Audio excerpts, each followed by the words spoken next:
Hello friends, ఈరోజు నేను మన హెల్త్కి ఉపయోగపడే ఉలవల కట్ట ఎలా తయారు చేయాలో చూపిస్తున్నాను. కానీ ఫ్రెండ్స్, మీరందరూ కంపల్సరీగా మంత్లీ వన్స్ ప్రిపేర్ చేసుకొని ఉలవల కట్ట తింటే మన హెల్త్కి చాలా మంచిది.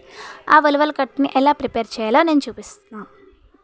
ముందుగా మనం ఉలవల్లో ఏమైనా రాళ్ళుంటే ఏరుకోవాలి. ఏరుకునేక ఒక చిన్న గ్లాస్ ఉలవల్ని ఒక ప్యాన్లో వేసుకొని చిట్పట్లాడేంత వరకు ఫ్రై చేసుకొని ఆ ఉలవలను కుక్కర్లో పెట్టి ఒక 5-6 విజిల్ వచ్చేంత వరకు ఉంచి స్టవ్ ఆఫ్ చేసేస్తాం. స్టవ్ ఆఫ్ చేసి ఆ ఉలవలను కొద్దిగా చల్లారాక ఆ ఉలవల్ని మిక్సీ జార్లో వేసుకొని పేస్ట్ చేసుకుంటాం.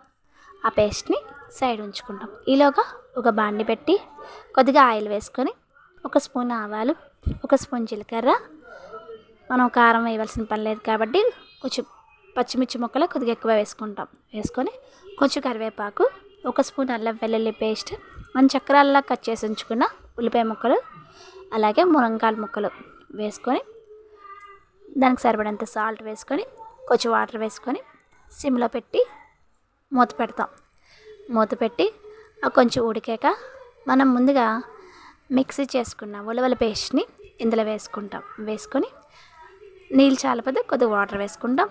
వేసుకొని అది ఉడుకుతున్నప్పుడు ఉడికేలా చూసుకొని ముక్కలు ఉడికిపోతే స్టవ్ ఆఫ్ చేస్తాం. మీరు ట్రై చేయండి, ఎలా ఉందో కామెంట్ చేయండి. Please like and subscribe.